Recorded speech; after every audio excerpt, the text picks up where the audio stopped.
शेतकरी बंधूंनो नमस्कार।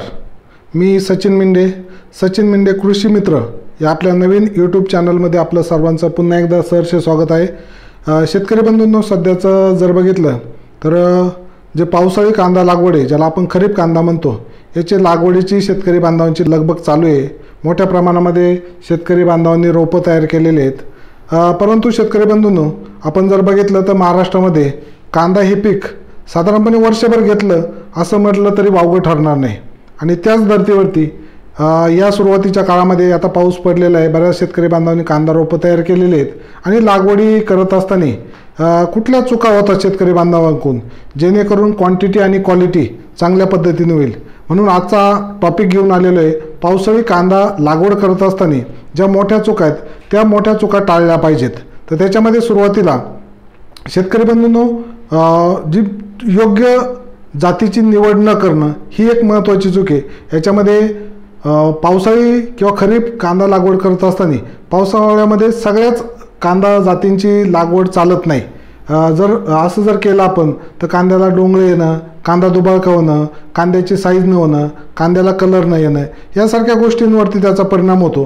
आणि त्याच्यामुळे योग्य जातीची निवड करणं किंवा खरीपात चालणाऱ्या ज्या जाती आहेत त्या जातींचीच निवड करणं आपल्याला फायद्याचं ठरतं। या पद्धतीनं आपण ही पहिली चूक टाळली पाहिजे की आपण योग्य जातीची निवड केली पाहिजे। त्याच्यानंतर शेतकरी बंधूंनो योग्य जमीन आहे त्या जमीन तयार न करणं। तर शेतकरी बंधूंनो आपण जमिनीची निवड आणि ती निवड केलेली जी जमीन आहे तिची तयारी कशी केली गेली पाहिजे।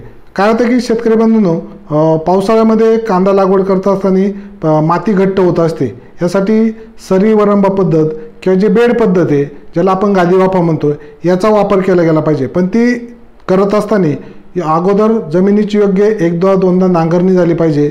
त्याच्यानंतर जमीन भुसभुशीत जर केली तर कांदा पीक आहे हे कांदा पीक चांगल्या क्वालिटीचं तयार होतं। त्याचं कारण असं आहे की जर जमीन भुसभुशीत असेल, जमीन निचरायची असेल तर त्याच्यामुळे कांदा चांगला साईज होती, कांद्याला चांगला कलर येतो।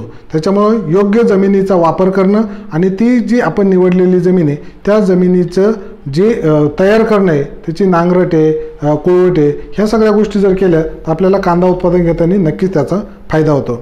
त्याच्यानंतर शेतकरी बंधूंनो लागवड करत असताना बरेच शेतकरी बांधव वापसा न पाहता लागवड करतात, म्हणजे वापसा बघूनच लागवड केली पाहिजे।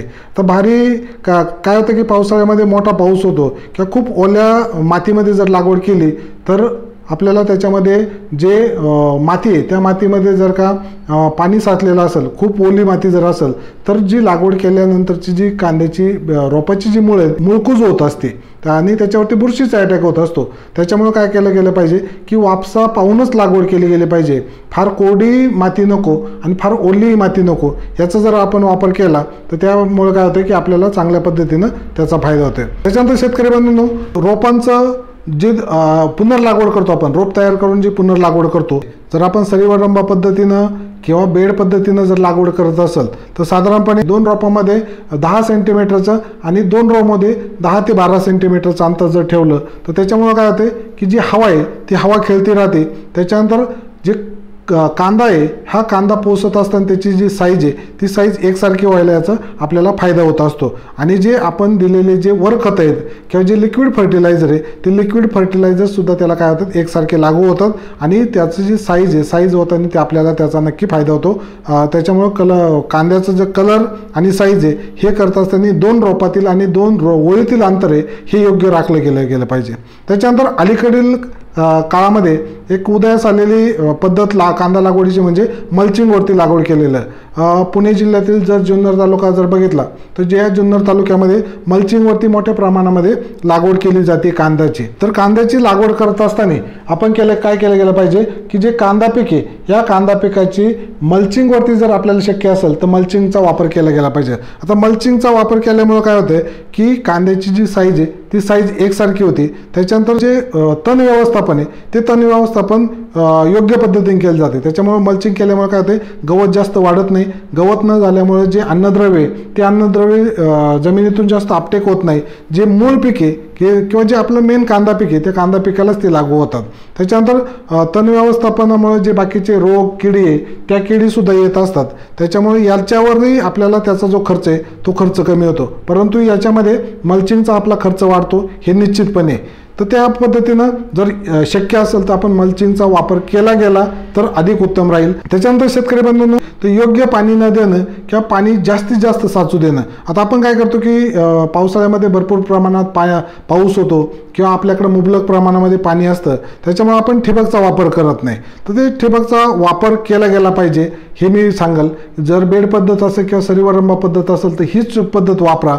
आणि ही पद्धत वापरल्यानंतर आपल्याला सिंगल लॅटरल किंवा बेड असेल तर डबल लॅटरल पेप्सीचं ठिबक वापरलं साधं तरी चालेल. अशा पद्धतीनं जर आपण ठिबकचा जर वापर केला तर त्याच्यामुळे काय होते, आपल्याला गरजेपुरतं कांदा पिकाला पाणी देता येतं. आता कांदा पिकाचं जर बघितलं तर साधारणपणे 30 ते 35 सेंटीमीटरपर्यंत कांद्याची जास्तीत जास्त मुळं वाढू शकतात. एवढे वाढत नाही, पण आपण साधारणपणे धरलं तर ते तिथपर्यंत जर गेली तर त्याला पाणी तिथपर्यंतच दिलं गेलं पाहिजे. म्हणजे याच्यामुळे काय होईल की आपल्याला पाणी आहे ते पाण्याची बचतही होईल. त्याच्यानंतर आपण जी दिलेली जी खतं आहे ती खतं पाण्यावाट निचरून जाणार नाही. आणि पाणी साचून राहिल्यामुळं मुळांवरती येणारी जी बुरशी आहे ती बुरशी येते आणि मग पीळ पडणे, कांद्याला पीळ पडणे.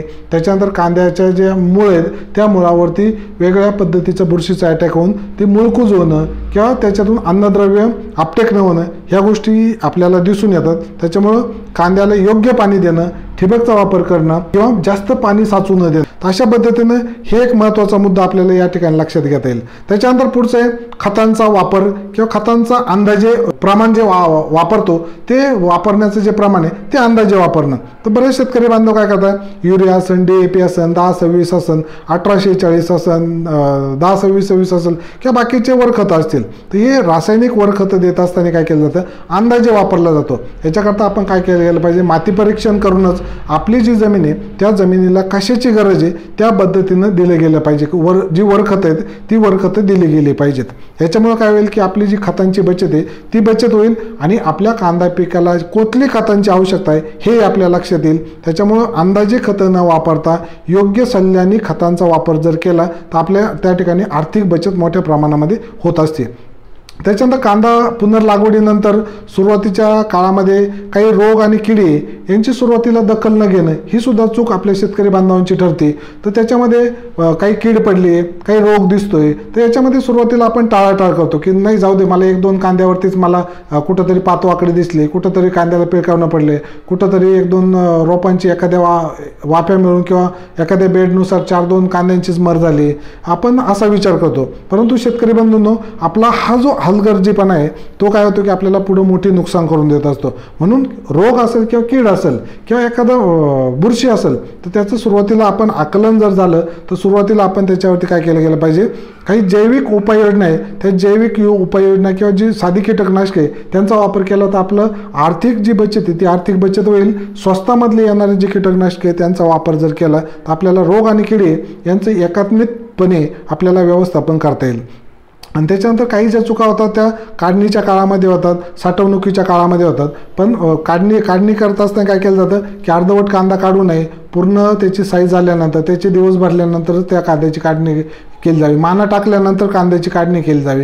ह्या सगळ्या गोष्टींचा जर विचार केला, काढणी केल्यानंतर 1-2 दिवस त्या सुकू द्याव्या, माना मुरू द्याव्या, जेणेकरून कांदा काढल्यानंतर काय होतं की त्याची जी वरचा पडदा आहे तो पडदा निघायला मदत होते. मान मुरल्यामुळे काय होतं की त्याच्यातला पातीतला जो अन्नरस आहे तो कांद्यामध्ये उतरतो आणि कांद्याची जी टिकाऊ क्षमता आहे ती वाढते. आता कांदा टिकण्यासाठी सुरुवातीच्या काळामध्ये साधारणपणे 1-1.5 ते 1.25 महिन्यापर्यंतच आपण जे नायट्रोजन बेस खत आहे त्या खतांचा वापर केला पाहिजे आणि त्याच्यानंतर नायट्रोजन बेस खत आहेत ते खतं आपण टाळली पाहिजेत.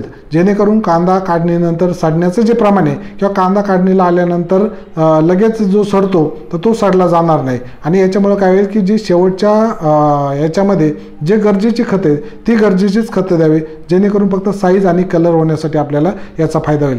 तर ह्या सर्वसाधारणपणे सर्वांना ज्ञात असणाऱ्या ज्या चुका आहेत त्या चुका आहेत, परंतु त्याच्यामुळे काय होतं की ह्या जर चुका टाळल्या तर तुमचं उत्पादन आणि नफा आहे तो नफा निश्चितपणे वाढेल। मित्रांनो, अशा पद्धतीने आपण आपलं उत्पादन वाढवू शकता, आपला आर्थिक खर्च आहे तो खर्च कमी करू शकतो। तर मित्रांनो, ह्या चुका टाळा आणि आपलं उत्पादन वाढवा। मित्रांनो, हा व्हिडिओ जर आपल्याला आवडला असेल तर लाईक करा, शेअर करा आणि तुमचा जो अनुभव आहे तो अनुभव कमेंटमध्ये जरूर सांगा। चला मित्रांनो, पुन्हा भेटूया एका नवीन व्हिडिओमध्ये नवीन माहितीसह। तोपर्यंत जय हिंद, जय महाराष्ट्र, जय जवान, जय किसान।